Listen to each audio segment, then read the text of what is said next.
It's Out of Bounds with Scott King. Welcome to Out of Bounds. I'm your host, Scott King. Today, we're joined by legendary actor Henry Winkler, who's going to tell us about fly fishing. So, when did you take up fly fishing? Is it more relaxing too than just jumping on a boat? I think fly fishing is like a washing machine for your brain. I think that if you're stressed about anything, say government, a virus that might be going around, if you can get on the water, the sound of the water, the place you're in, the concentration, because trout, you don't get a lot of shots at a trout. By you've got to place your fly right in the right place. It's got to float at the right rate, and then you've got a quarter of a second to keep the fish on your fly. And if you let the tension out, the fish, they're very smart. They spit your fly out, they're gone, and you're left holding. Sometimes they go down and they swim your line around a log and they pull, and you think, I have got a big one. Oh my God, I can't believe it. I'm just fishing like a crazy person until the boat comes up to the fact and you realize your line is not moving anywhere. It's attached to a log. So, for an amateur like myself, what Yeah. another thing that qualifies it is you have to be standing in the stream, right? And how do No, you know? No, you don't have no, to be standing for fly fishing. no. You don't Okay. have to be standing in the stream. Now, that is a beautiful way to fish.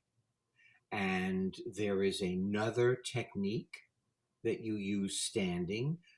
You throw it upstream and you watch it float downstream. And the whole time you're moving your line behind your fly so that it floats very naturally.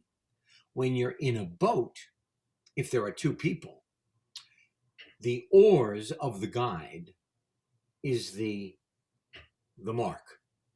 I have, if I'm in the front, all the water in front of those oars and all the way up the river. My wife, if she's in the back of the boat, has up to the oars all the way to Japan. And, there are gentlemanly rules which I cannot follow, because if I see we're passing through water that looks fishy and it happens to be in my wife's section, I have been known to fish her section. Oh, Therefore, we fish in separate boats. and we meet at lunch. And we sit there and have a sandwich, feet up on the gunnel, and then wave goodbye, wade over, give her a kiss, see you at dinner. it's wonderful you guys share that experience together. I mean, how good is that for a It's marriage? wonderful. She loves it, and she's good. Stacy is really good. She is a good fisher person. This is my largest fish. So that is massive. So how big is that? That guy was, I think, 16 or 17 pounds. I caught him on a friend's ranch in Wyoming. Fish on Ranch. You talk about being lucky. Not only am I lucky that my family is healthy, but that I get to go to Fish on Ranch is amazing. What makes it that you only catch trout when you're fly fishing, right? Is that correct? There are 3 or 4 species in each place. Like there is a speckled trout, a there is the cutthroat, the brown, which came from Germany, the brown trout, the rainbow trout, which this is. You can see the rainbow right down the middle of it. Yeah, See the rainbow? that's beautiful. Yeah. And then in different sections there are, other kinds of trout. Henry, you have some fly fishing equipment you wanted to show us. Let's take a look at that. This is my dunnage bag. See? Okay. And one of the great things is when my grandsons come over, we play fishing. And I take out my Winston rod, made in Twin Bridges, Montana, and we put together our bags. Okay. They are 8 and 5. And of course, we put on our fish. Now, this is one of the greatest inventions for fishing because it not only covers your neck from the sun when you're on the boat, Sure. but so you got your neck, you got your face covered. Now you're safe, yeah. Then you got your whole head covered. This is great. See what I mean? This is fabulous. Yeah. So where do you do the majority of your fly fishing? Where could one walk upon you wearing that? Idaho. Idaho. Okay, wonderful. Yeah. And of course, very important to get the fly out of the fish's mouth without hurting them. A flashlight, very, very important. And this has a lot of looms.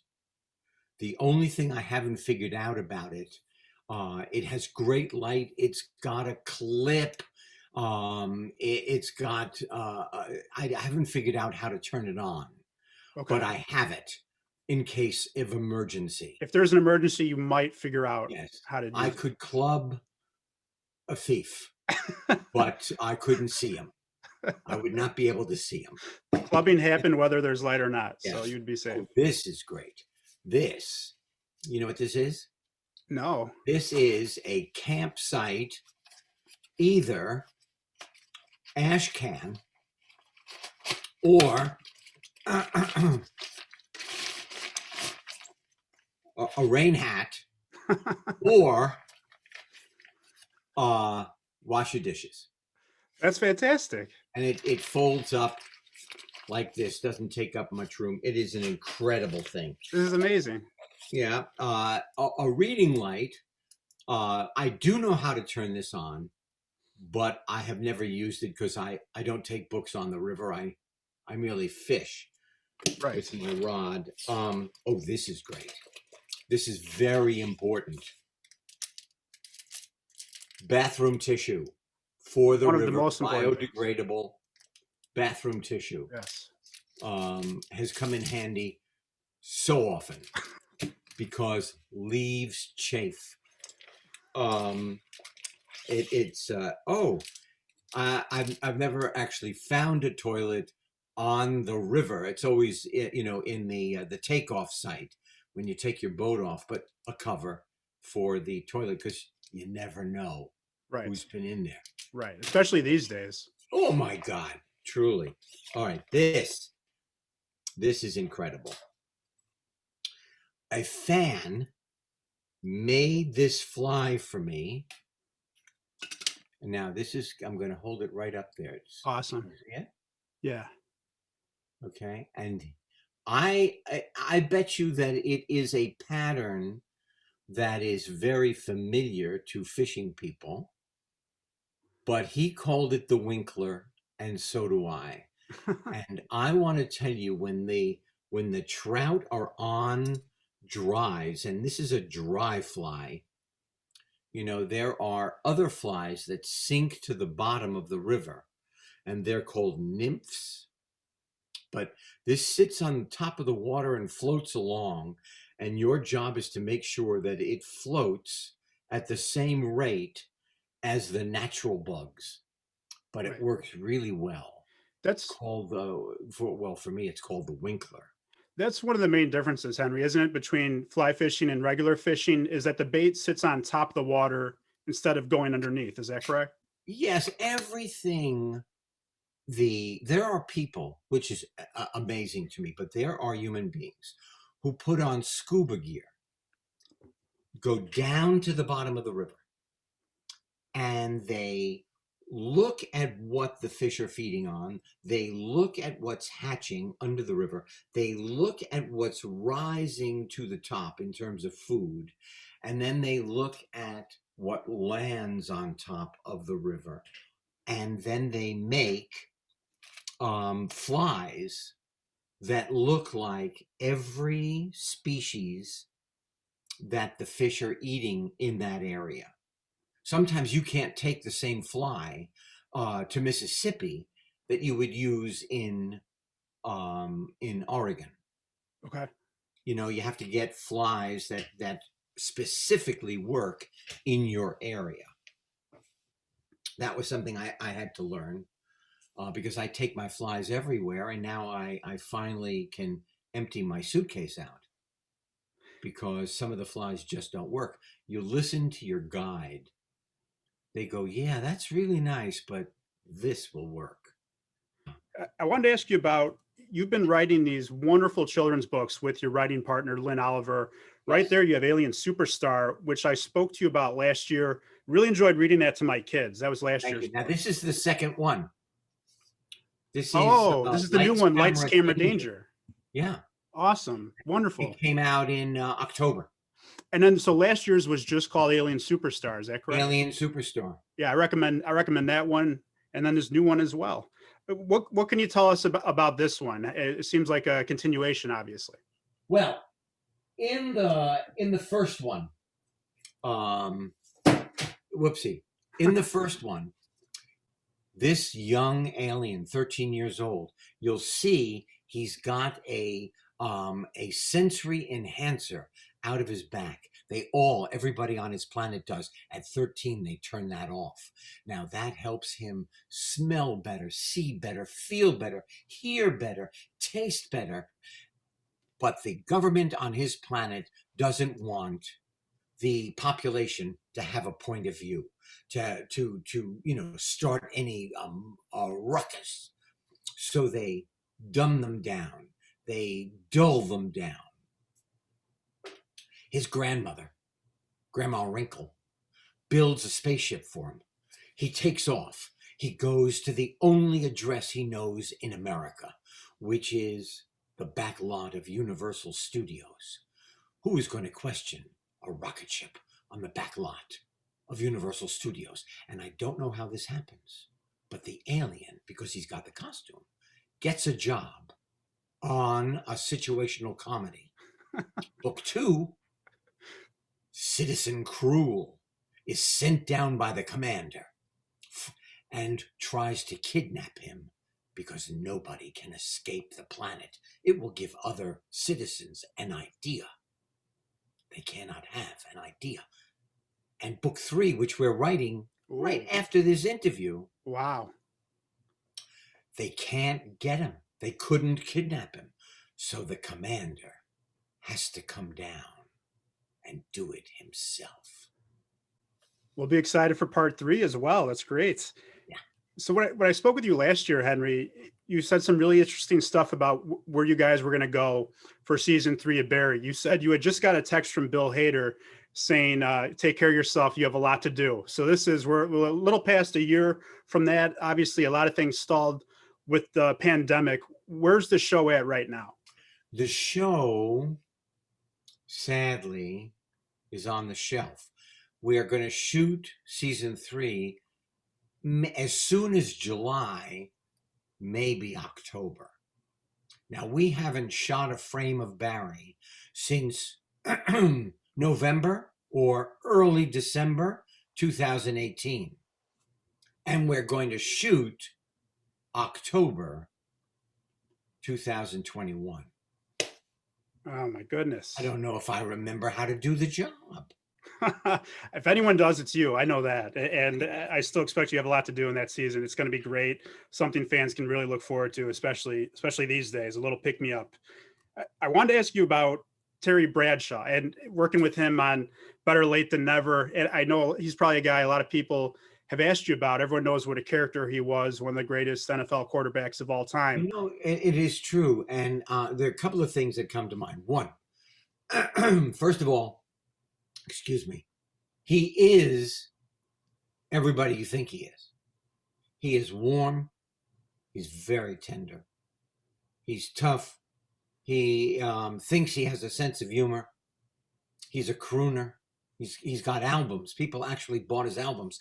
I went to Las Vegas to see him do his Las Vegas show. We watch him on Sundays on Fox. He's got enormous energy. His wife, Tammy, is the rock of that family in the most quiet, unassuming way.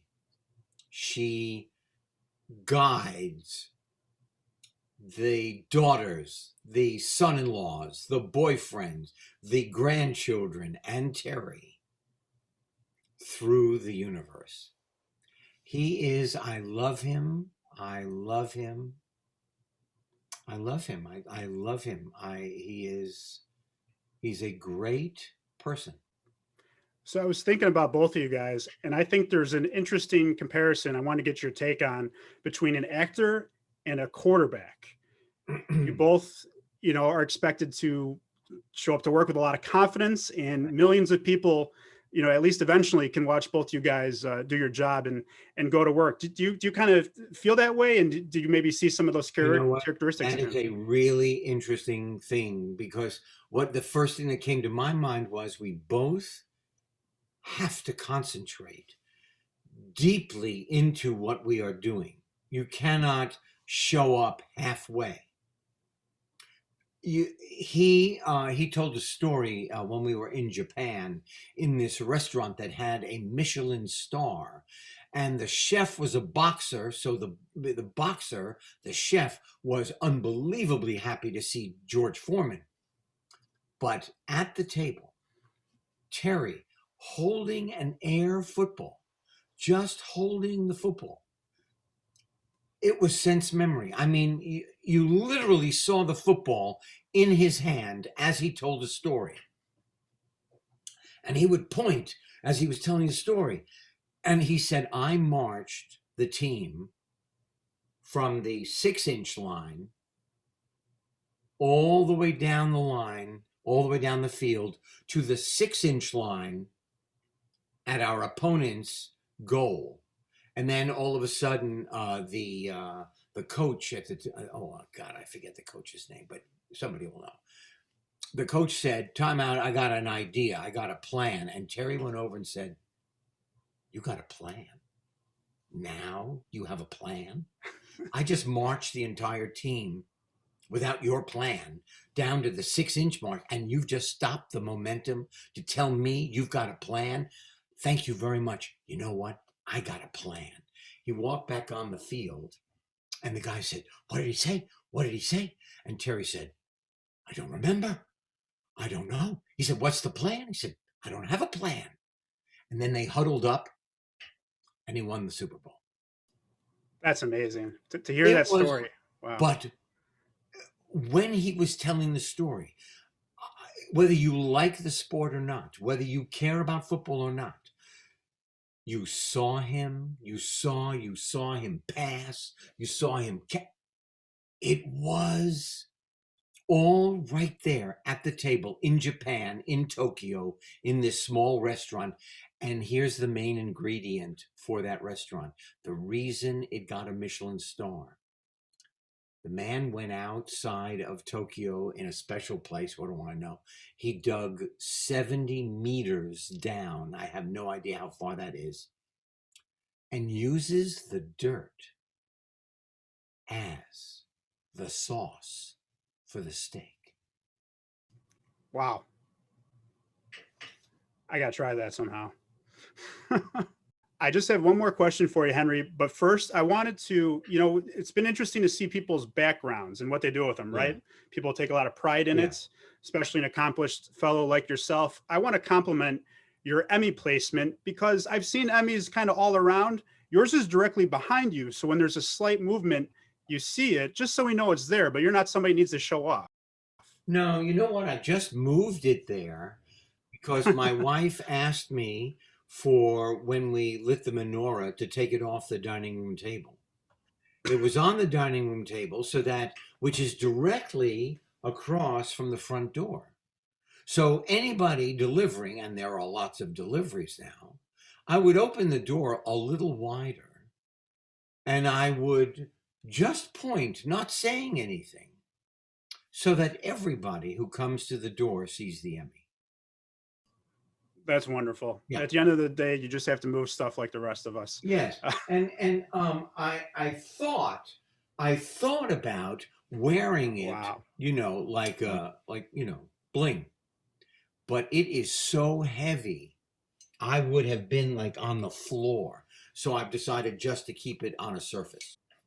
Wow. So your Emmy there plays into my last question. I think what separates kind of maybe the average actor from top ones in your profession is range, and I think you've shown that throughout your career in dramatic and your comedic work. And I think Barry really allows you to play off of that, where you have those thrilling moments, suspenseful, dramatic, and obviously comedic. Is that how you see the project for you, and how it's played out to your strengths? Do you know, Stacy and I were driving down Ventura Boulevard. We had just had a meeting with the estate planner. Who knew? It wasn't in my consciousness. So we went and had a meeting, and driving back from the estate planner, I got a phone call. Bill Hader wants to meet you. You're on a short list. And as soon as I heard Bill Hader, the next thing they said was HBO. And I thought, I would like to get this role. I don't care what it is. Then they said acting teacher. I went, I could do that. And I have had the most extraordinary time, not only because of Bill Hader and Alec Berger run it, but my fellow castmates, each one of them are home run hitters. They just are so much fun to go to work with. Darcy Carden from The Good Place, and Stephen Root, who plays, the bad guy, Bill's manager, who sends him out to shoot people, who wanted to shoot me at the end of the last season. He is delicious. They're lovely, wonderful, talented people. Sarah Goldberg, who I auditioned with at the same time. I walked out, went outside to find my car, which I had lost because I didn't know where I parked it in the parking lot. She was sitting on the stairway going down to the front door. And then we both wound up on the set. Just great. Just great. Incredible. It's a show people are really looking forward to seeing. Henry, thanks so much for taking time to join us on the show. It was great to have you on. What a pleasure. Always a pleasure to chat with you. You too, sir. Thanks, Henry. Take care. Bye. Follow Stat on Twitter and Instagram. Start getting a feeder.